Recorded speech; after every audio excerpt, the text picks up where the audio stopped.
So I think spend a little time, before making more permanent move to open an international office is a good idea, to shut out your chosen area a little better first. So even you have done plenty of research on where your business should be, I think it's always worth spending some time in your new area, just like to ensure that it really is the right one for you.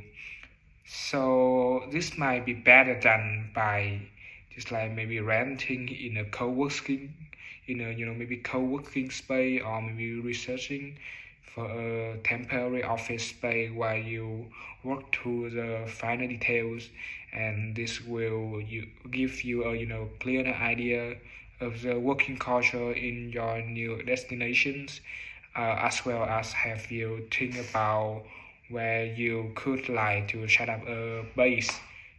So that's all my answer for this question. So I hope you enjoy it. And yeah.